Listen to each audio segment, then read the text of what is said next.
नहीं जाते। अच्छा, ये लड़ुआ पेड़ा खाना है, मन कह रहा है, तो हम सूखे टिक्कर खा के रह जाते हैं। हमें काट दे का कि हमें नहीं खाना है वो, और कैसे काटना है कि रोग पैदा होंगे, शुगर हो जाएगा, मर जाएंगे परेशान होते होते। कोई संयम करता रहेगा। तो जो भी मिले शरीर के लिए अनपेक्ष रूप से वो हम ले लेंगे, और बगैर गुरु की आज्ञा के ये पैर से कह दे जाएगा नहीं कहीं। क्योंकि मन शिष्य का भगवान गुरु बाबा ले लेते, शिष्य अपने मन को गुरु बाबा को समर्पित कर देता है। अब शिष्य का मन नहीं रह गया, अब यह तुम्हारा मन किसका हो गया? गुरु बाबा का। तो उसके बगैर आदेश के कहीं जाना नहीं है, पैर कंट्रोल हो गए, कुछ करना नहीं है, हाथ कंट्रोल हो गए, जो वो कहे वही सुनना है, दूसरी बात सुनना नहीं है, कान कंट्रोल हो गए, जो वो उनको देखना है बाकी दूसरी चीज़ को देखना नहीं है। जिस गुरु बाबा का ध्यान करना है, उन्हीं का नाम जपना है, वही हमारे इष्ट देव है। अपने इष्ट का ध्यान करना है, रूप देखना है, नेत्र भी उन्हीं में लग गए, अब दूसरी बात का खंडित करना है। अगर कहीं भी हो रहा है तो निष्कामता से होना चाहिए। इस प्रकार ये इंद्रियों का जो लेयर है, स्तर है, उसको जीतना चाहिए। अब रह गया अंतःकरण, इससे बारीक और है अंतःकरण। अंतःकरण में है मन, बुद्धि, चित्त और अहंकार। मन का काम है संकल्प करना, चित्त का काम है चिंतन करना, बुद्धि का काम है निश्चय करना, अहंकार का काम है ईगो करना। भाई ये मताए परे हैं दुनिया को, सबसे बड़ा गिरोह इन लोगों का है। शरीर सो रहा हो, जाग रहा हो, खा रहा हो, बैठा हो, भजन करे, ये कभी मानते हैं? हर समय अपना अपना धुन लगाए हुए हैं। और ये जन्म जन्मांतरों से जो शुभ कार्य हैं उनका पुण्य बन जाता है, और जन्म जन्मांतरों से जो बुरे काम किए हैं हमने उनका पाप बन जाता है, वो हमारे वो में लकीर बन जाती है। तो वो जो है निरंतर उन पर असर डालता रहता है। मन संकल्प, वही संकल्प मन में आते हैं, बुरे आ रहे हैं, भले आ रहे हैं, बुरे आ रहे हैं, भले आ रहे हैं। जो जो हमने किए हैं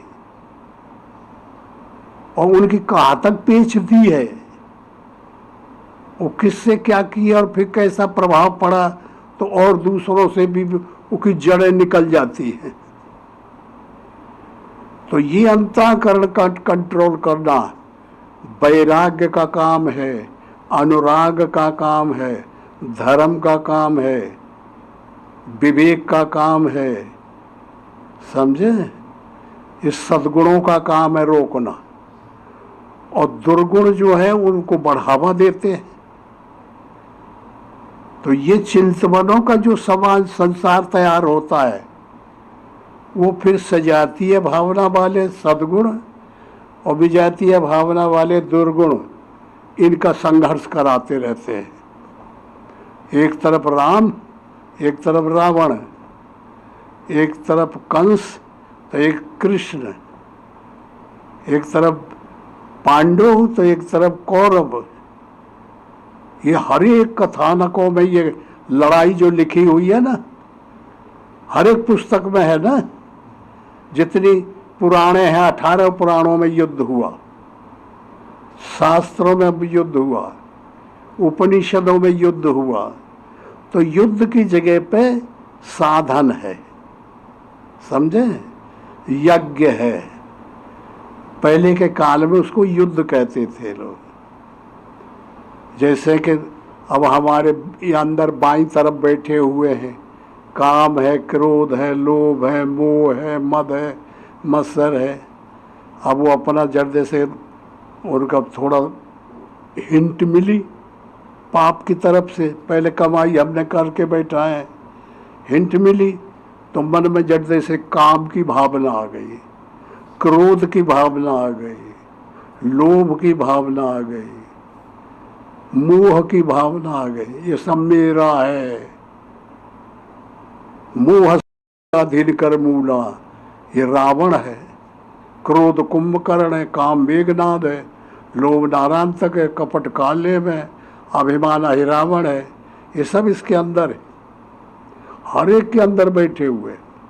वहाँ कहीं बाहर नहीं। बाहर तो उदाहरण एग्जाम्पल देने के लिए बनाना पड़ता है। बाहर कोई चीज, बाहर तो गोचर झालर बन जाई, सो सब माया जाने हो भाई। वहाँ तो कुछ है ही नहीं। परमात्मा है तो तुम्हारे अंदर है, आत्मा के रूप में। देवता है तो कोष्ठकों पर अलग अलग बैठे हुए हैं। मन का देवता चंद्रमा है, बुद्धि का देवता ब्रह्मा है, वासुदेव है, और अहंकार का रुद्र है। अंदर बैठे ना सब, और बाहर बताते इंद्र जो है, इंद्रियों में जो मन है वो का नाम इंद्र है। और कहते इंद्र वो इंद्रासन ऊपर है। ऊपर जितने हवाई जहाज उड़ते कहीं टकराए, इंद्रासन, स्वर्ग लोक, नरक लोक मिले कहीं? ये यहाँ है, यहीं बताए गए सब अंदर। और जब जैसे हम बताते बताते बाहर रच लेते, कोई बाहर चीज नहीं है, सब यहाँ घूम के यहाँ आना चाहिए। और इस प्रकार लेयर बना बना कर उनको जीतना चाहिए। और सबसे मोटा पदार्थ है पृथ्वी, और उससे बारीक है जल। जल पृथ्वी में समा जाता है, अनुगत हो जाता है। और पृथ्वी कार्य है, जल कारण है। कार्य पृथ्वी जल में नहीं समा पाती, वो उससे मोटा है। इस प्रकार जल से अग्नि, अग्नि से वायु, वायु से आकाश, आकाश से महतत्व, पे प्रकृति, फिर आत्मा, आठवां तत्व। वो इतना मालिकुल है, इतना बारीक है, जैसे ये आकाश है। वेद में, उपनिषदों में, शास्त्रों में, पुराणों में, रामायण, गीता, भागवत, जितने धार्मिक ग्रंथ है, सब में कहा गया कि भगवान निर्लेप है।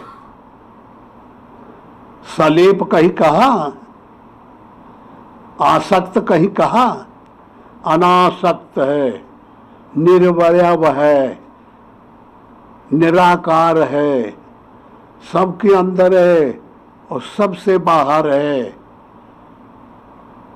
ऐसा परमात्मा है। तो गोली मारो तो उसमें नहीं लगती, आगी जलाओ तो नहीं जलता। गीता में आया है ना। तो बताइए, ये आकाश में आगी जलाओ तो ये जलेगा? जलने की कोई चीज है ही नहीं।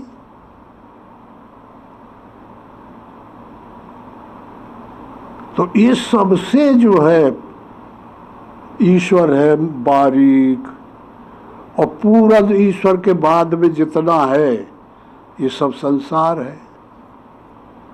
कारण, सतोगुण, तमोगुण, रजोगुण, पूरा जितना भी है, ब्रह्मा विष्णु महेश, सब कुछ ये संसार क्षेत्र है। ईश्वर क्या है, परमात्मा क्या है? कारण है। ये संसार कार्य है। कारण कार्य में अनुगत है, और कार्य कारण में अनुगत नहीं है। जो बारीक है वो मोटे पदार्थों में है, और मोटे पदार्थ बारीक पदार्थ में नहीं है। इसलिए मनुष्य का कर्तव्य है कर्तव्य करना, मनुष्य का धर्म है कर्तव्य करना। जो भी कर्तव्य करता है वो अनासक्त होके करे तो मनुष्य ही फिर परमात्मा का रूप बन जाता है। अनासक्त होके करे। जैसे परमात्मा संसार के हर पदार्थ में अनुगत है, इसको कहते हैं अनासक्त, आसक्ति से रहित। अब तुम कार्य करो, कोई भी झाड़ू लगा रहे हो, कोई काम कर रहे हो, वो परमात्मा के रूप में रह करके झाड़ू लगाओ।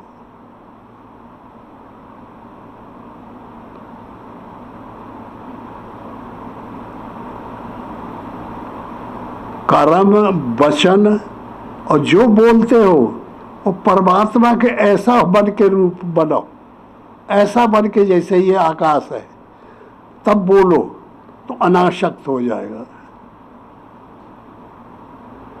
कोई भी काम करो उसका परिणाम ना लो, अनासक्त हो जाएगा।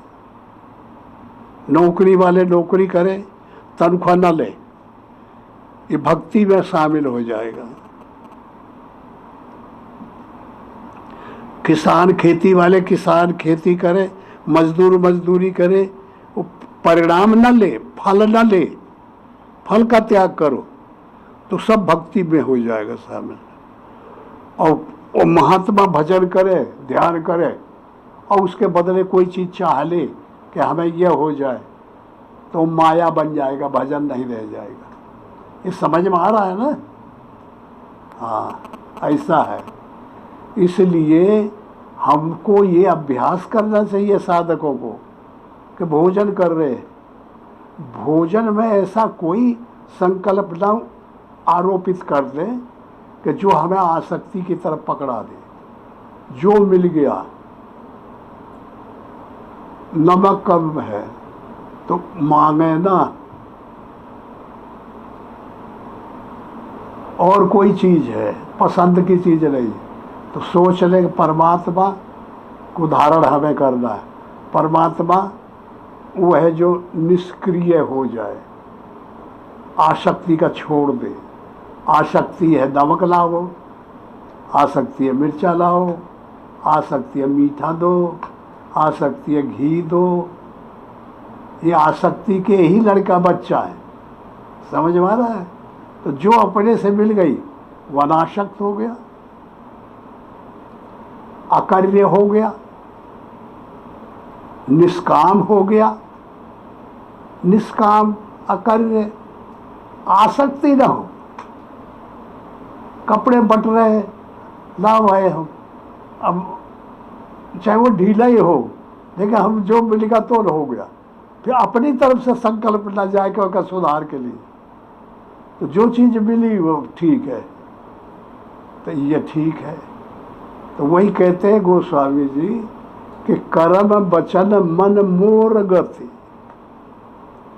कर्म करो तो जो साधक कर्म कर रहा है वो परमात्मा ऐसा बना हुआ है आकाशवत, निर्लेप, शरीर में नहीं रहता। वो शरीर में रहते हुए शरीर से अलग हो गया, आका ऐसा है, ऐसा पकड़ में नहीं आ रहा है।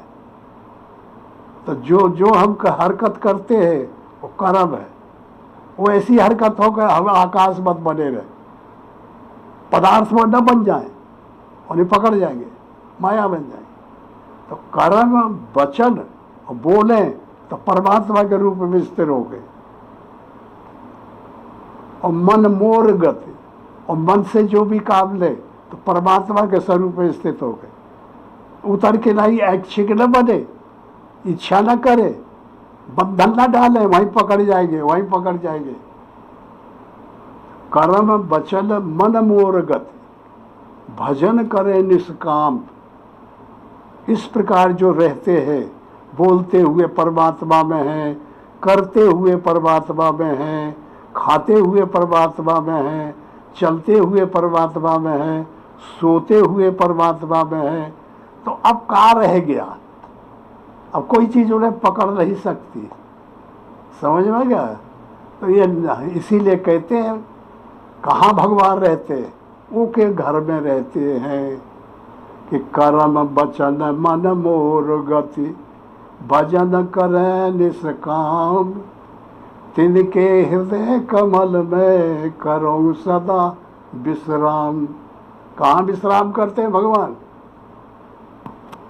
जो निष्काम हो गया साधक उसके हृदय में। और निष्काम होने का तरीका यह है, अभ्यास करो, यह है भजन। और बैठ के ऐसे भजन करते रहिए। क्या कर रहे हो भैया? बड़े आदमी कर रहे, भजन कर रहे हैं, ये कर ले। फिर थोड़ी देर बैठे, अंडकंड किए, कहाँ जा रहे हैं? मंदिर जा रहे हैं, भगवान प्रणाम कर। अब मंदिर कहाँ है? अब तो दूर है ना, इन नेत्रों से दिखाई पड़ रहा है ना। ये इनसे जो चीज दिखाई पड़ती है वो माया, वो कुछ है ही नहीं हुआ। कहाँ की बेवकूफी आई है। तो ये जो एक मत है, यह महात्माओं का, जो करोड़ों में एक कोई महात्मा होता है, और जो करोड़ों अरबों खरबों पब्लिक और है, ऐसे ही महात्मा सबके हृदय में आत्मा है। तो उनका इतना जबरदस्त दबाव है कि उस निर्गुण आत्मा को, परमात्मा को सही रास्ते को बदल के जाए और अपने जैसा बना लिए। भगवान की शादी कराते हैं, मानव की शादी होती तो भगवान की शादी कराए।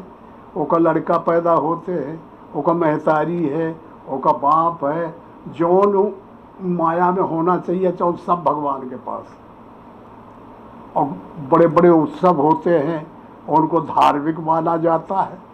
और धर्म से तो कोई मतलब ही नहीं रही। धर्म तो उसे कहते हैं जो सबसे सुप्रीम है, अकल अनीय अभेद एक रस व्यापक शुद्ध बुद्ध। ऐसा जो है वो तुम्हारे हृदय में धारण हो जाए तो तुम धर्मी कहलाओगे, वो धर्म कहलाएगा। और नीचे ऊंचे की डिग्री नहीं, ये सब माया वाली आज जितनी है, इसका ऐसे अभ्यास करना चाहिए। अब वो एक लेयर बन गया है, अब हम पहुंच गए उसमें। अब देखो बिल्कुल जो है शरीर नहीं है और बस आकाशवत हो गए, और सर्वत्र पूरा ब्रह्मांड दिखाई पड़ रहा है, सर्वत्र आकाशवत चारों तरफ। अब इसी में रहे, अब जाए वहां तक तो यही में रहे। 10 कदम रखो, अभ्यास करो ना, 10 कदम चलो तो यही में हम चले जा रहे हो। ऐसे में खाना खाओ तो उसी में रह रहे, बोल रहे तो उसी में रह रहे, तो फिर अंदर से मदद मिलेगी। ये बनावटी नहीं है। ऐसा जो तो परमात्मा बात करने लग जाता है, बोलने लग जाता है कि ठीक चल रहे हो तुम, सही चीज है ये। उसी को कहते हैं अनुभूतियां, अनुभव। तो इस तरीके से अभ्यास करना चाहिए। और सबसे बड़ी चीज है नाम, नाम जपना चाहिए। शुरू में नाम सबसे बड़ी चीज है। राम राम राम राम कोई कह रहा है, कृष्ण कृष्ण कोई रटे पड़ा है, ये बहुत अच्छी चीज है। ये मन जो चारों तरफ दौड़ता है, भागता है संकल्पों के साथ साथ, तो वो नाम जब हम लेंगे तो राम राम। अब कितने संकल्प जाति के संकल्पों में भाग रहा था, अब वो छूट गए और एक पे आ गया, राम पे डाइवर्ट होता चला जा रहा है। राम राम राम राम राम राम आ गया ना, तो दौड़ कम हो गई मन की। और जब वेवों में हम डाल देंगे नाम को, तो स्पेस में जब चला जाएगा तरंगों में, तो राम का रूप होगा, ये नाम है। और उसका रूप कहीं भी होगा, उसको जाके वो बता देगा कि फलाना जगह चिल्ला रहा है और तुम यहाँ बैठे हो, वो बुला रहा है आपको। नाम में इतनी कदर है, इतनी ताकत है, इसलिए नाम को हर एक संतों ने, महात्माओं ने महत्वपूर्ण बताया है। अब नाम में अंतर है, राम नाम में अंतर है, कहीं हीरा कहीं पत्थर है। तो इसका मतलब यह है कि जैसे राम राम राम राम ये वाणी से जपेंगे, ये वाणी से जपेंगे तो मन बारीक है, निकल के नहीं और विषयों में दौड़ रहा है, तो पत्थर हो गया ना, कोई फायदा हुआ। और जो परावाणी से जपेंगे, वैखरी मध्यमा परा पशंती, परावाणी से जब जपेंगे तो उससे भागेगा नहीं, मन फंस जाएगा। मन मोटा है और वाणी बारीक, तो वो में रुक जाएगा। बारक नाम जपे जल जेऊ, होए तरण तारण नर तेऊ। उल्टा नाम जपा जग जाना, और वाल्मीकि को हुआ ब्रह्म समाना। नाम सबसे बड़ी चीज है। और दूसरा सेवा, मन अंतःकरण से नाम जपो, शरीर से सेवा करो। शरीर से किए हुए जितने पाप है उस सेवा से खत्म होंगे। सेवा के बदले तुम मांगो ना। झाड़ू लगा दिए, भगवान हम कुछ नहीं चाहते, निष्काम।